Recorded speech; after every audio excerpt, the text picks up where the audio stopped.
Hello everyone and welcome to my Premier League predictions video for the 2019-20 season. If you are a BHA Today follower on Instagram and you have come over here, hello to you guys. This is where I'm going to be posting a lot of video content this season on this BHA Today YouTube channel, so welcome. If you've not come from the BHA Today channel, welcome to the channel anyway. My name is Charlie Haffenden and I do run an Instagram page called BHA Today, and it's got around 10,600 followers at the time of recording.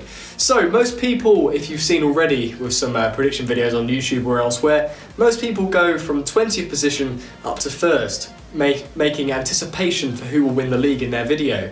But obviously as a Brighton fan and as someone who has got most of their audience from my Brighton fan page, I'm going to be doing the 11th until 20th in the last part of the video, as that's obviously where you'd most expect Brighton to finish, and I'm going to be starting with 10th going towards first. So essentially 10th towards first and then 11th to 20th to finalise the video. So starting off in 10th position this season, I think West Ham United will finish there. They're the first team I'm going to mention in this video, and they've made some brilliant signings this summer. Sebastian Haller from Frankfurt last season scored plenty of goals, that's cost them 45 million, and Pablo Fornals from Villarreal for around 24 million pounds. And those two names there, you just simply wouldn't expect West Ham to be able to sign players of that calibre. The attraction must come from their ambitions to get a European spot and of course the huge home that is the London Stadium. Pellegrini's side will miss out on Europe in my opinion, finishing in 10th position. I don't think they'll be challenging for Europe just yet, but I think they're definitely on their way. Manuel Lanzini coming back from injury will be a massive boost to them. However, I think Marco Arnautovic leaving for China might be a bit of a miss out for them, but who knows. Haller and Fornals might be the two signings they need, and obviously Lanzini back from a long-term injury, that is like a new signing. So yes, I think West Ham United will finish 10th. In 9th position, I've got Wolverhampton Wanderers. I would probably put them higher up in the table, but this season they'll be playing in the Europa League. They finished 7th last year, which was fantastic for a newly promoted side.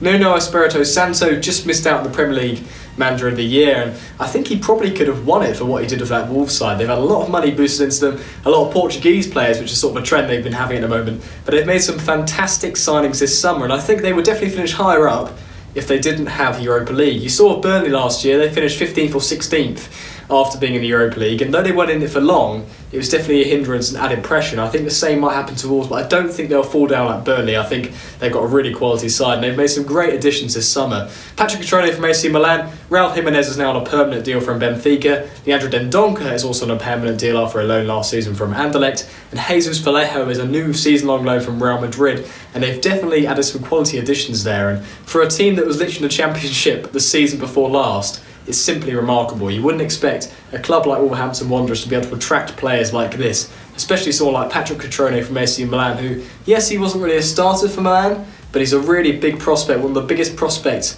in Europe's top 5 leagues, and I think he was shortlisted for the European Golden Boy last year, so that could be a really good addition for Wolves. I'm not sure if he'll start straight away, but anyway, their depth in attack and their depth in midfield defence throughout their whole squad I think is great for where they are in their history, and I think that they will finish 9th this season.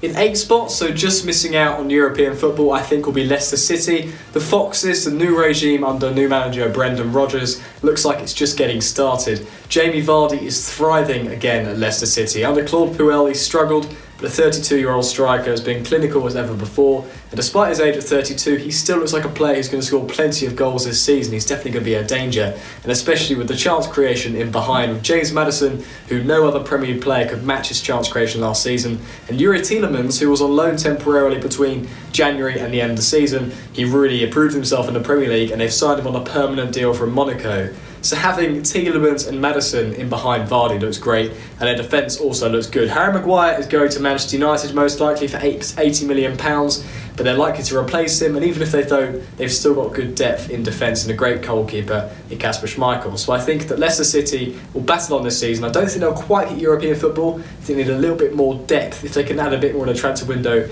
maybe I'll change my mind, but at the moment I'm going to put Leicester City in 8th position and maybe progress next season. In 7th, so just scraping European football in the Europa League, I'm going to put Everton. The Toffees will likely be hurt this week by the departure of their midfielder Idrissa Gana Gueye. He's gone to Paris Saint-Germain for around £24 million. However, I think their side is improving. I think Gueye will definitely hurt them, but they're going to be signing Gamabin, most likely an Ivory Coast international from Mainz in the Bundesliga. Obviously, he's not as proven as Idrissa Gana Gueye, but he does look like a batter in midfield. And they've also signed Fabian Delph from Man City, so I don't think they'll lose out too much. Obviously, it'll be a loss, but I think their additions in attack definitely make up for it. They've obviously got Richarlison up front, got Calvert-Lewin from last season, that looks deadly. Sigurdsson played very well, I think got over a dozen goals last season in Premier League, and it now looks like they're going to be signing Moise Kean from Juventus, one of the most talked about youngsters in world football. And if they pull that off, I think they could definitely get that 7th spot in the Premier League. And also with Lucas Digne at left back, Seamus Coleman assured at right back, their captain, and some great options in defence such as Yerry Mina, and in goal Jordan Pickford. Their team looks like it's being built on a great spine, and I could definitely see them progressing and getting European football at the end of the season. Moise Kean could be a key player for them, and yeah, I think Everton will finish 7th. Heading into the top 6 now, so the best 6 teams in English football. And in 6th place, I'm putting Chelsea. I don't think a lot of you will be surprised here. They got a transfer ban. They got a new manager who can't make any additions. Yes, they've obviously made Mateo Kovacic permanent because there was a agreement in his loan deal from Real Madrid where they can make him permanent if there's a transfer embargo or not. So they've got him for about £40 to £50 million. He's a decent addition.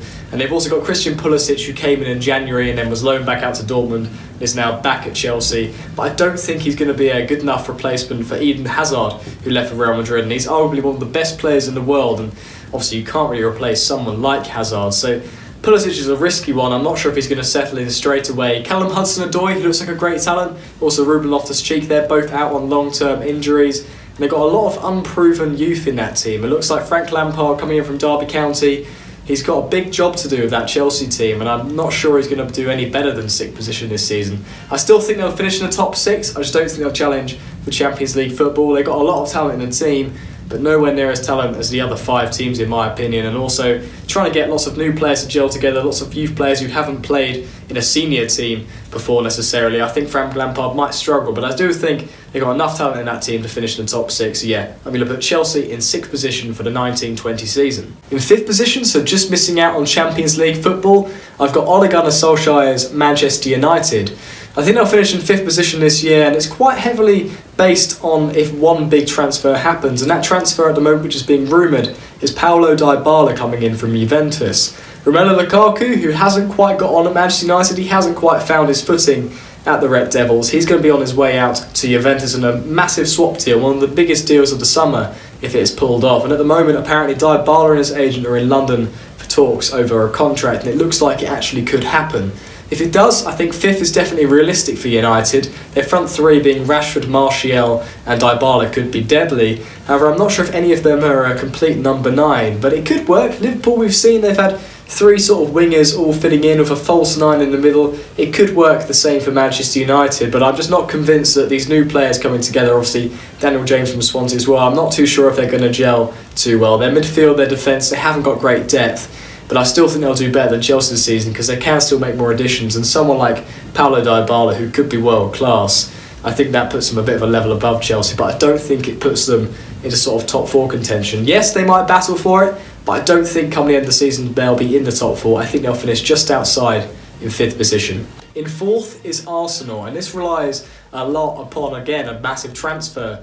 A lot of people thought they'd only have £40 million to spend this summer, and it sort of looks like they might do, but they've also got a bit more in the kitty in the next couple of years. They're planning ahead, they're doing quite clever business actually, buying players in instalments. And it looks like they're about to sign Ivorian international Nicolas Pepe from Lille in Ligue 1 for about £72 million, but they'll only be paying about £20 million up front and then instalments over the next few seasons. It also looks like they're going to sign Kieran Tierney from Celtic for £25 million. That will shore up their defence a lot. And it looks like Mustafi might be on his way out to Ligue 1 to Monaco for about £30 million. So if they can get all of that done, it's fantastic business for Arsenal. And as long as they can keep their key players fit like Lacazette, Aubameyang, Ozil and obviously Pepe, it looks like they could have quite a good season. I think Emery's regime might be sort of making his way up towards the top 4 position again. They haven't been in the Champions League for a couple of seasons now, but I think that by the end of this campaign, with the new additions they're making, I think they will finish in the top 4, but I don't think they're quite good enough just yet to finish in the top 3 or fighting for a Premier League title. In third position, I've got Arsenal's North London rivals Tottenham Hotspur. Mauricio Pochettino's side famously last season didn't spend a penny and still managed to get a Champions League final and also finish in a Champions League spot, which was very, very good. Great management from Pochettino, but this season there could be even more of a threat. Harry Kane has had a full pre-season, he had a rest. The August thing might go away. He scored in August last year. I don't really believe in that whole August myth and Harry Kane and that link. I think that he'll probably be firing from the start. Their first game of the season is against Aston Villa, so they'll probably get some confidence from the beginning of the season. And their new signing, Tanguy Ndombele from Lyon, looks like fantastic business. And they may add to that with Giovanni Lo Celso from Real Betis, but even without Lo Celso, it still looks brilliant for them. Ndombele is a box-to-box midfielder, but also play the number 6 roles and anchor in the midfield, and that will let Eriksen and Ali be a lot freer to be creative. Last season they had to come back a little bit more, deeper than they would have wanted to. Ali wasn't fit for most of the season, but nonetheless Eriksen had to come back quite a lot last season and wasn't able to show his creative prowess like he has in prior seasons. This season, with Ndombele as an addition, I think that they'll be able to be a lot more creative. They'll have freedom to provide Harry Kane and Heung-min Son with a lot of chances.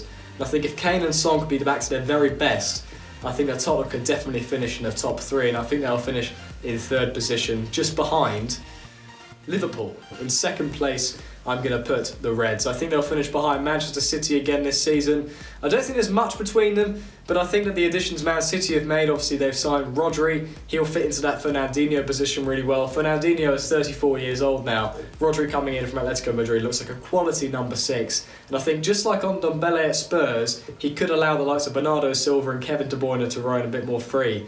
And it also means that if Rodri gets injured, Fernandinho's there. Fernandinho gets injured, which he has been quite a lot in the past couple of seasons, Rodri's there.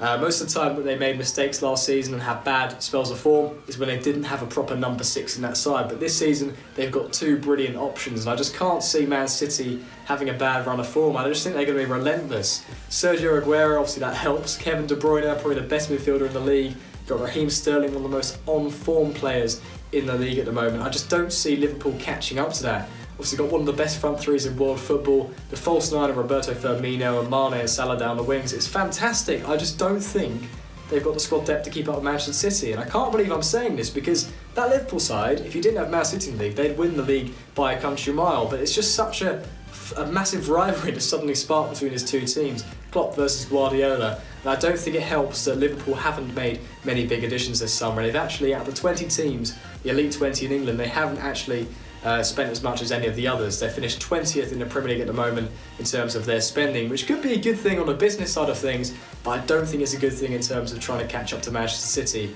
I think Man City will win the league again this season. I think they're just a bit too good for Liverpool, but nonetheless, it'll be another very successful season for Liverpool as they'll finish second in my Premier League prediction. So there we have it. I've revealed who I think will win the Premier League this season. Manchester City followed by Liverpool, and I've also revealed the top 4, the top 7 and so on. But now I'm going to reveal who I think will finish between 11th and 20th position, starting with 11th, and this one might surprise a few of you. I put Southampton in 11th. I think the Saints will continue their fine form from towards the end of last season.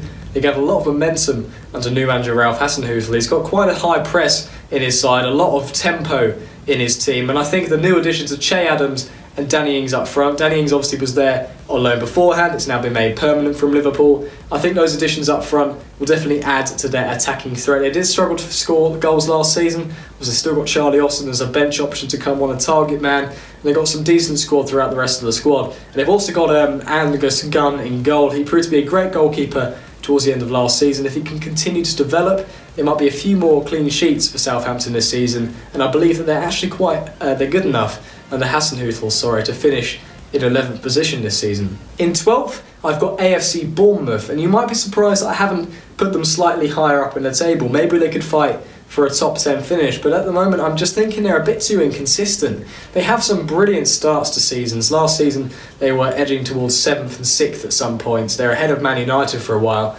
but then they just dropped off in typical Bournemouth style. We've seen it over the last few seasons. They start well, they put together great spells of form, and suddenly they drop off again. But I still think they're a dangerous side. I just don't think they're going to have the consistency to stay in the top half of the table. I think that Ryan Fraser, Callum Wilson and Josh King will be prolific again this season, assisting for each other, scoring a lot of goals. I think with VAR this year, obviously Ryan Fraser, Callum Wilson, they've won quite a lot of penalties last year, and I can see them winning even more this year VAR, and I think Josh King's obviously a great penalty taker, so that could add some goal threat for them, but I just don't think they're consistent enough. The defence, obviously they've got Nathan Ake, who's been brilliant, but I'm not sure if their whole defence, their whole midfield is good enough to be in the top half of the table. The other sides in and around them have improved so much this summer, and I'm not sure if Bournemouth have done the same, so yeah, I'm going to put them in 12th position, but still a decent finish for a team who a few seasons ago were down in League 2. In 13th, I've put Aston Villa, the first newly promoted side to feature in this video,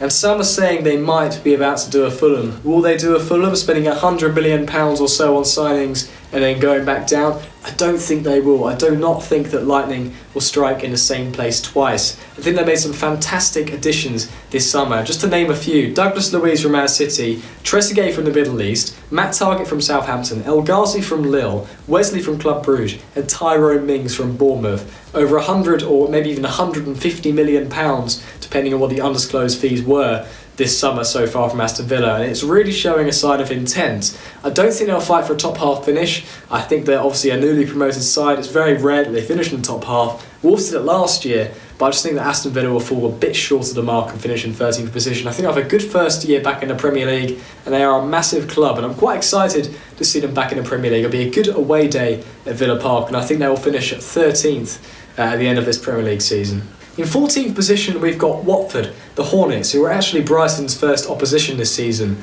We're going to be playing them away at Vicarage Road on the first Saturday of the season. And they've got some decent options in their team. Obviously, they got Dela Feu, who scored some brilliant goals in the FA Cup last season. Towards the tail end of the Premier League, he scored quite a few decent goals for them. Very important goals to give them a decent finish. Abdoulaye Doucouré has been so good for them that he's gathered interest from Paris Saint-Germain. Obviously they've signed Trezeguet from Everton now, so Doucouré, that interest is cooled, but he's still a massive talent. I think he's definitely better than Watford, but to still have him in that team could be crucial for them. However, I don't see them in the top 10. I just don't think they've improved their squad enough. They haven't made any massive signings, and I think Troy Deeney is their captain. He's getting on a bit, and obviously Holebas at left back. It just doesn't look like they've got the same sort of squad depth or talent in defence and midfield as some other teams in and around them do. I think they will finish in 14th position this season. That might be a little bit harsher on Watford. They have been proving themselves to be quite a good side, but I just don't see them doing awfully well this season. Maybe teams are starting to figure them out a little bit. In 15th position, and now a team that a lot of you guys would have been waiting for me to announce if you guys have come from the Instagram page BHA today. In 15th, I think Brighton and Hove Albion will finish. I've been trying not to be biased here. I don't want to be unrealistic, but I don't think that 15th is too unrealistic to say where Brighton might finish. Obviously, a new boss in Graham Potter. A lot of people, I've seen their predictions, they put us in the bottom three, but I think they're underestimating us. We've only made 2 proper signings this summer, Leandro Trossard and Matthew Clark. We need to have some more additions, in my opinion, to maybe get to 15th. But it looks like we might be signing a new striker and a new centre-back, Adam Webster, from Bristol City for a club record fee. If we get him in, we might be playing a back 3 under Graham Potter, which could be exciting. When we trialled that against Birmingham, we won 4-0. Trossard got 3 assists. Shane Duffy scored a couple of goals. The togetherness seems to be back as well. It's just a pre-season game, you can't get carried away. But they looked absolutely delighted at that pre-season game, and I'm quite looking forward to, on Friday, seeing them play against Valencia in the flesh at the Amex. I think that the togetherness might be there, and it could be risky obviously playing a back 3, but if that works, we could maybe even finish higher than 15th. But if it doesn't, obviously it's a risky formation to play. We could maybe be in a relegation scrap again. So I put them a little bit in the middle, in 15th position. I'd be very happy with that. Let me know what your thoughts are regarding to Brighton finishing 15th. But if they did finish in that position, I think it's a great sign of progression. And then maybe the next season after that, we can try and get up a bit more and a bit more. But I just think that this season our priority needs to be staying in the league, and if we can get to 15th or above, that is just a bonus. In 16th position, I've got the Clarets, I've got Burnley. They've had a few good seasons in the Premier League now, and they've even had a good spell in the Europa League. However, the added pressure of the Europa League last season, they didn't get very far. I think they actually got knocked out in the knockout stages. But the fact they got there in the first place was brilliant for Sean Dyche. But that added pressure made them finish 15th last season, just shy of the relegation battle with 40 points. This season, I think it might be the similar sort of occasion for Burnley. They've got Jay Rodriguez in from West Bromwich Albion, a decent addition up front, but I just don't think they've made more signings that are decent enough to get them higher up in the table. I think 16th is definitely realistic for Burnley, and they're one of those sides that are sort of in and around it quite a bit. Obviously, apart from that season, they finished 7th. And I just think they'll be in and around it again. And I was thinking a couple of weeks ago, before they signed Jay Rodriguez, I was thinking, could these guys be in a relegation battle? But I think they'll stay up with that Jay Rodriguez signing. I think he's a decent addition up front. But yeah, I just don't see them doing anything special. I think Burnley will finish in 16th position. Now it's 17th, and I'm sure a few of you guys, as a lot of you being Brighton fans, would have been thinking about, am I actually going to put them in the relegation zone? I've put Crystal Palace in 17th. I wanted to put them in the relegation zone, but I've got to be realistic. I can't show a sign of bias here. I think they will finish in 17th. I think Aaron Wan-Bissaka will prove to be a massive loss for them. He's obviously transferred to Man United for around £50 million. Wilfried Zaha might be going to Everton or Arsenal. If they lose him, I think they could get relegated, to be honest with you. But I think the Wan-Bissaka, losing him, they haven't really got a great right back at the moment. And you've seen in pre-season, they've lost the likes of Bromley in pre-season and Barnett. It's not been good enough from Crystal Palace. It's been quite funny to see the Eagles struggle as they have, and I just think that Roy Hodgson might run out of luck. They haven't got Michy Batshuayi anymore. He's returned to Chelsea, and it just looks like they might be in a relegation battle, and I'm quite looking forward to seeing that hopefully pan out. I'm hoping it won't turn around, that we'll be in a relegation battle. They'll do really well. I've seen a BT Sport prediction. They've said they're going to finish 11th, but I just don't see Crystal Palace succeeding this season. I think they'll be right in and amongst it. I think they've got a little bit of quality. If they keep Zaha, I think they'll probably just about stay up. But yeah, it'd be interesting to see whether they'll stay up or not, or if they'll get relegated. I think it's definitely a possibility. Now the first team I think will be relegated, that is Newcastle United. So it's been a massive turn of events at the moment, a roller coaster of emotions for Magpie supporters recently. The Geordies a few weeks ago were rumoured to be taken over by a guy from the Middle East, the cousin of the Man City owner. They were going to get Sheikh Mansour in, a billionaire owner taking over for Mike Ashley. It all looked brilliant for Newcastle fans. Sky Bet even added odds on their app that 25-1 for Kylian Mbappe to sign in the next couple of seasons. But now it's the binary opposite of that. They've hit rock bottom. Mike Ashley is still there. The deal with Mansour has pretty much frozen. It doesn't look like it's going to happen at the moment. And Mike Ashley decided that he wasn't going to give the wages that Rafa Benitez wanted. He didn't promise Rafa Benitez the transfer budget that he wanted, and Rafa Benitez has left and he's gone to China. And Solomon Rondon has actually gone to China as well. They weren't even able to sign him on a permanent deal. Yes, they've signed Joe Linton for £40 million. He looks like a good prospect. But Newcastle fans, especially a friend of mine, Danny, who lives up in Newcastle, season ticket holder, he's refusing to go to the games. He doesn't want the boss, Mike Ashley, to get any money. I think they hate the addition of Steve Bruce. They're not very excited about that. And I think a lot of them are thinking they're probably going to go down. I don't think they've got great fortunes ahead of them. I think they probably will get relegated. And the atmosphere around there is just horrible at the moment. The club that Newcastle, a massive club which about 20-25 years ago were challenging in the Champions League and challenging for titles against Man United, are now probably going to get relegated to the Championship again. And unfortunately, Newcastle fans, I think you will be in the Championship next season. I just don't think that the current situation with Mike Ashley will be resolved, and I think he will go down. In 19th position, I've got another newly promoted side, Norwich City. I just don't think they'll stay up this season. I don't think they've done enough in the transfer market. They've got Sam Byram, Ralph Farman and Joseph Dermich all on free transfers. I think they're quite clever deals. However, they haven't really delved into the transfer market spending much money. They got Patrick Roberts on loan, but they haven't really got too much threat up front, apart from obviously Pukki, who was the Championship top scorer.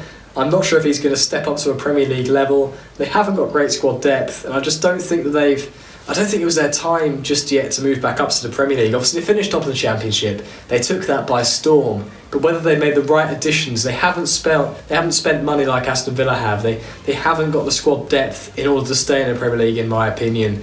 If your squad's worse than Newcastle's, which Norwich's probably is, you're never in for a good run. And I think it's the same thing for Sheffield United in 20th. I don't think they've made enough good additions. It looks like they might be signing Ollie McBurney from Swansea for around £17 to £20 million. That might make them go just above Norwich, maybe just above Newcastle. I still think they'll be relegated. I don't think they've got enough squad depth. Some of the signings they've been making, a marquee signing being Liss Mousset from Bournemouth. A flop for Bournemouth. I don't think he scored a single Premier League goal in over 20 appearances. It's just not good enough. And their ageing attackers, obviously Billy Sharp and David McGoldrick. They were their sort of top scorers in the Championship last season. They can't rely on people like them. I like Chris Wilder. I think he's done a great job for Sheffield United.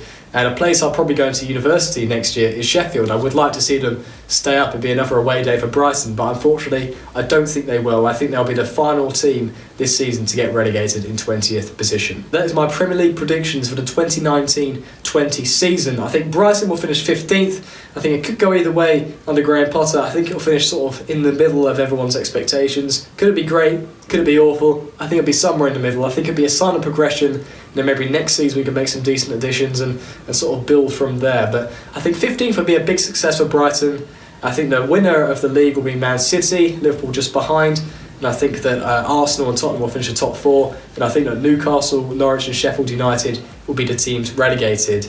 I'm hoping I'm going to be right. At the end of the season, I'm likely to do a review of my predictions and see how I did. If you want to, guys, you can put your predictions in the comments below, or you can DM me on Instagram at BHA_today.